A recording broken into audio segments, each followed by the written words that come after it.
Every startup starts with a vision, and you need to be able to sell that vision. That means you have to give a killer presentation.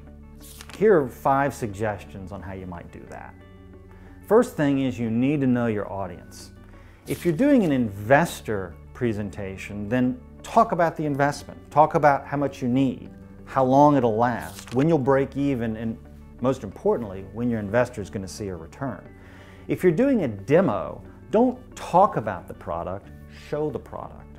But here's something that's interesting. If you're doing a demo presentation, chances are there are a lot of people in that room. They're VCs, they're potential customers. There may even be a few new team members there.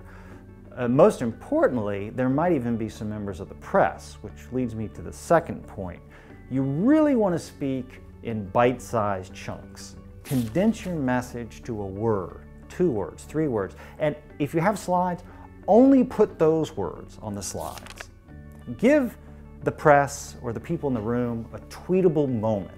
Let them do the work for you when the presentation's over by pushing it out across the internet. Third, you really want to create a narrative. I mean, at the end of the day, you are telling a story, and that story needs to have a beginning, a middle, and an end. And if there's a villain involved, like a really significant competitor or a really pressing problem that no one has been able to solve, then talk about how you're going to solve it. I mean, don't walk away from that, confront it. And here's something that's really important to remember. If you're creating a narrative, you are the hero. You are the one that's going to come in and save the day.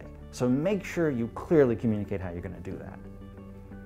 Fourth, you really need to practice. Don't get caught in the trap of, because you know your business better and you certainly know your product better than everyone in the room, that you can just wing it.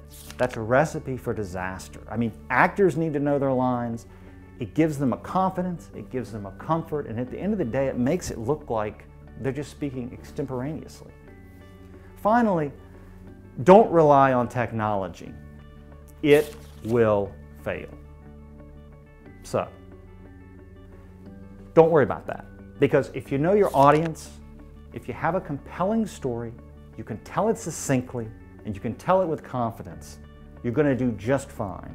Because at the end of the day, the presentation is really you, not the words on the slide that might be up behind you.